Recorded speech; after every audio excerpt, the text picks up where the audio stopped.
Soy ko, pag-usapan natin ang pera. Pansin nyo ba, the more na pinipilit mo sa sarili mo na kumuha ng pera at masyado mong pinipressure yung sarili mo pagdating sa usaping pera, mas lalong ang hirap at ang bigat kumita ng pera. Yes po, totoo yan. Walang pinagkaiba yan sa babaeng pakipot.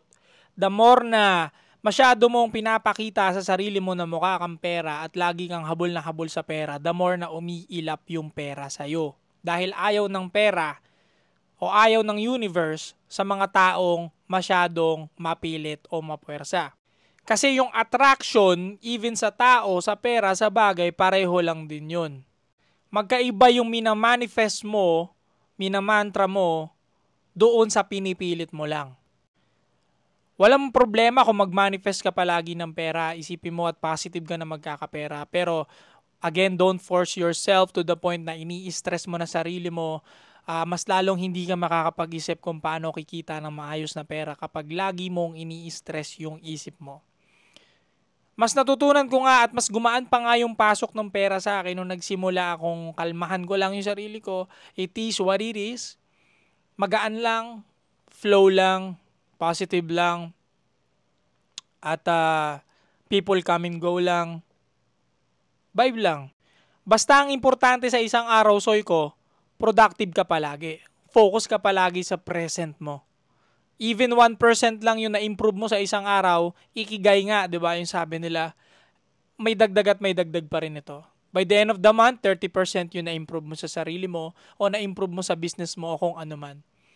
Basta make sure na every day, day by day, nagagawa mo yung mga method na kailangan mong gawin, nagagawa mo yung mga task na kailangan mong kumpletuhin, productive ka palagi, hindi mo pinipilit yung attraction, go with the flow lang, lagi kang positive, lagi kang masaya, naniniwala ka sa Panginoon, malinis ang kaluluwa mo, at lagi kang positibo sa mga problemang dumadating sa buhay mo. Sinisigurado ko sa'yo, gagaan at gagaan ng pasok ng pera sa'yo.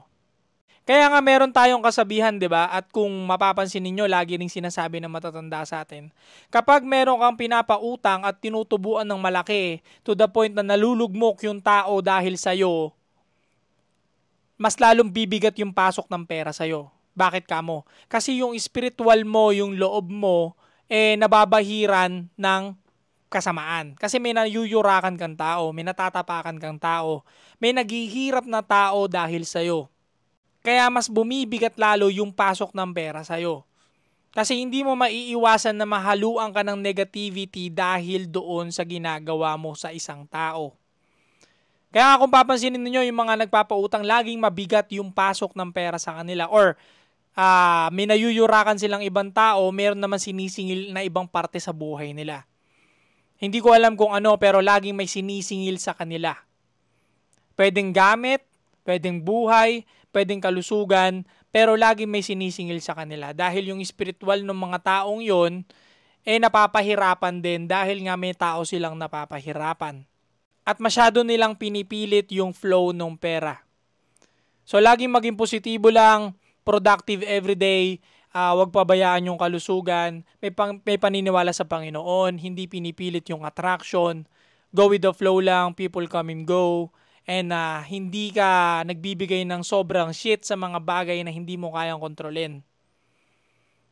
At maging accountable palagi sa mga nangyayari sa buhay mo, masama man o ito o pangit, para mas mabilis itong masolusyonan. Pera.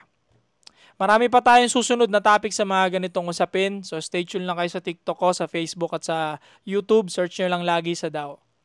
Stay cold.